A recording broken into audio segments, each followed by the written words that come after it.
Welcome, you lovely people. This is our chairman's chat after our Sunday motorcycle sale here at Manor Park Classics. And I'm with, of course, Stephen Berry off of the Top Gear and our very own chairman, Stephen Ashworth, all of the Stephens. That's good sale on the bikes today. What do you reckon? Yeah, great day. We did towards 60% and still counting.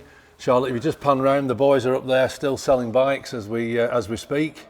So I think we're at about 55% at the moment, with deals ongoing, heading towards 60%. So I'm really pleased about that. It's only our second bespoke day. Yeah, we're learning, aren't we? We're learning how to run these days, Yeah. what people want, the kind of bikes people want. And we had enough. I mean, what do you think of the selection of bikes today, Steve? Paul, I think the selection we're bringing in is fantastic. There's, people say, oh, there's something for everybody. There is, whether it's vintage, veteran, classic, neo-classic, whatever you want to call it.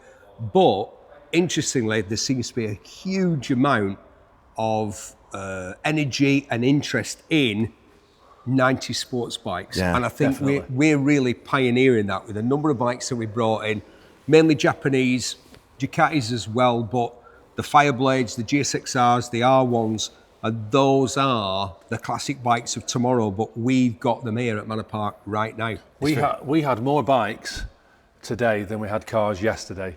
And we cleaned up on the cars well over 80%, and we're heading that way on the bikes. Yeah, we'll get there. We're really putting our customers first, buyers and sellers, and really pushing hard to provide the best service that anybody offers. So, and we're doing well, aren't we? I think so, and also I think the difference with bikes and cars is I think everybody that's buying bikes is buying it purely for fun, purely just for enjoyment, and it's a very slightly different market because classic cars, particularly some of the stuff we were selling yesterday, you can use that stuff every day. Yeah. But with the bikes here, I think these are all either for investment, for fun, for something to do over the winter, and it's a slightly different mindset, isn't it, when you buy things like that? I think so, yeah, Paul, but it's interesting that I'm convinced that a lot of people who've come to the viewings of the cars, and I think having the car sale before the bike sale, I would say that is a good idea. Yeah. Because I think people are coming back. People who perhaps haven't had a bike for a long time and have been thinking about it. They come in thinking they're looking at cars, they see all of these bikes, and they're back the next day for the bike sale. Yeah. And I'm Lots really of the loving same to see faces. that. It was great to see. Very much. So what was your favourite bike, Steve? Which did you like the best? I really liked the Ace Cafe Thruxton over there. You did, didn't you? I thought it represented outstanding value. I know how much work they put into those bikes. They're built by T3 Racing, and they're just, you might have looked at it on the online preview and thought, yeah, that's just a Thruxton with some special parts on, but it wasn't. They're like a beautiful hand-built bike, but there were so many good bikes in here. It was ridiculous. I loved that R1 there, the blue one. I love that. A definitive classic. People might say, what, 1998 is 25 years ago, it can't be a classic. Well, it blinking well is. It is, absolutely. And here's what's making us all feel old.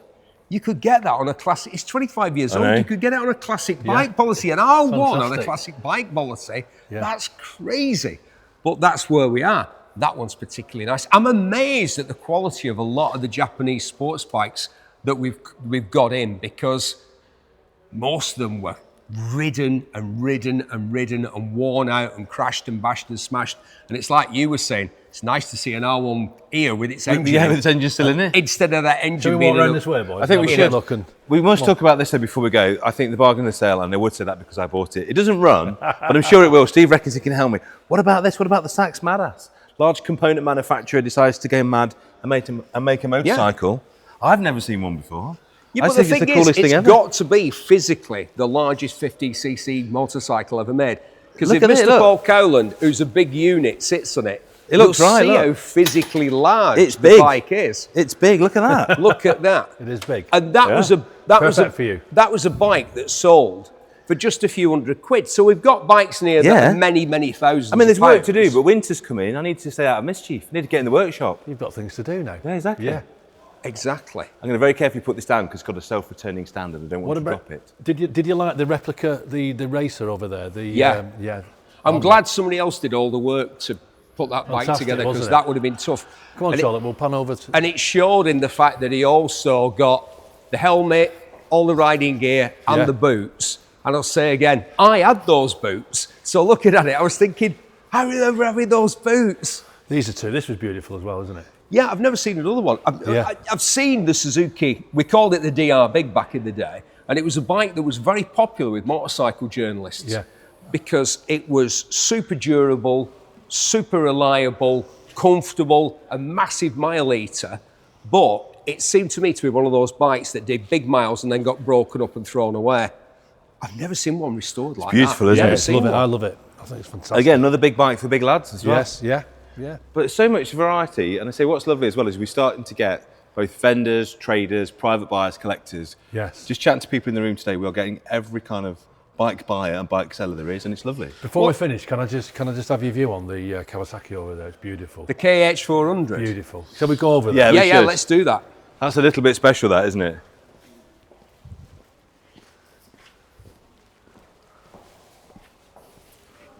Look at this. I think that's absolutely beautiful. Well, I think if you were a museum or a collector, that is of easily the quality that you could put in either a top-level collection or a museum quality bike. It's almost too good to ride, isn't it, really? It's better than Kawasaki ever made them. Yeah. It is. They weren't like that. The parts of the bike, the tank, and the chrome was never that shiny. The alloy was never that bright. That is better than the ones that came out of the factory. And I was talking to, I think, the chap that bought it, and he was saying, there was a 500 as well, and there was a 750.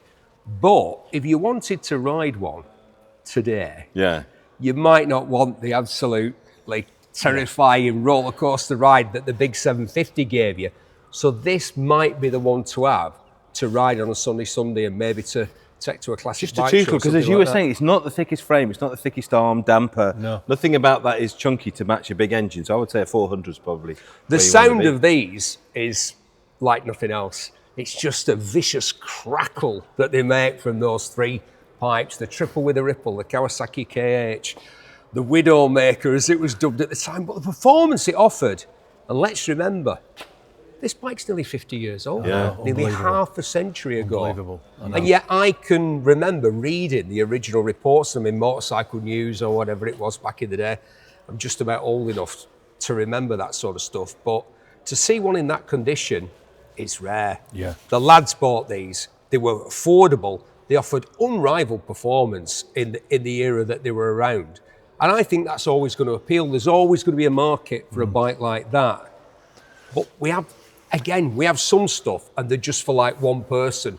It's really rare, it's really weird, it's really unusual. And it's been interesting to work with Paul on this because I've been at this for a long time now. Paul's relatively new to it. And he sees things I don't. Like he sees exciting technology or new trends coming in with biking that I think, well, yeah, actually, you're right. So it's great to be working with you guys, and it's given me a fresh insight into some bikes that I've just previously not really considered.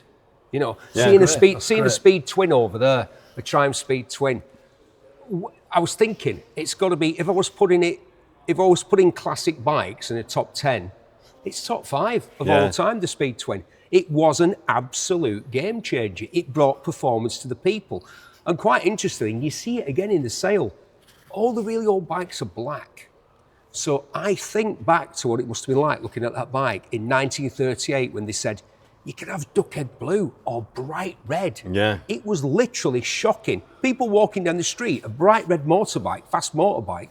And let's not forget, in the 30s, those things were doing nearly 90 miles an hour. Crazy, Can you imagine what it was like? Yeah, spaceship. So it's, I would do this for nothing, but Careful what you wish for. Yeah. I was going to say, but don't tell anyone in management that I said that. Brilliant.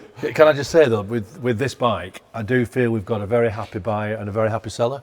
That's what we love. Because it's gone to the right home without doubt, and the seller will be happy as well because they paid a proper price for it. Yeah. So. And the same with the That's cars what we're trying to yesterday. achieve, isn't it? Yeah, what we're realising is stuff that's super ticketed, super well historied. Don't knock this off the stand before I do that. It's fetching correct money, isn't it? Yeah. It really is. But there are still, if you don't mind a little bit of a project, a little bit of work or adding value yourself, there are still some bargains to be had as a buyer. There are. Best of both. But at the end of the day, as well, I think, and I do think it is important to people, we discuss this, we are passionate about this. We're not just doing this for money. I'm an idiot. I just love motorcycles so much, and all motorcycles. I'm interested in anything. They've all got a story. They've all got something about them that makes them different and special. So yeah, we're here to sell motorcycles on your behalf, and for those of you that are buying, we're here to do that in as professional a way as we can. But sometimes we do get a bit giddy and carried away, and that is absolutely genuine because we just love bikes. Exactly, and I'm learning to love them, and I've got so 3 am I. now. Fantastic. He's bought 3 motorcycles since we I haven't even got a bike licence. You're catching me up. I know, that's how addictive this is. So we've still got a few bikes to sell. We do, so please have a look on the website because we will of course be putting up the bikes that haven't sold, and you can basically have a good old-fashioned negotiation on those. Please don't forget that these bikes will be stored here because of this facility. It's the only permanent facility in the Northwest. These bikes will be stored here now for at least the next 7 to 14 days. They're available and the boys will look after you. Yeah, come and have a chat. But thank you. Do like and subscribe to get these regular updates. Thank you to all of our vendors, all of our buyers, our amazing team, and we'll see you at the next one in December.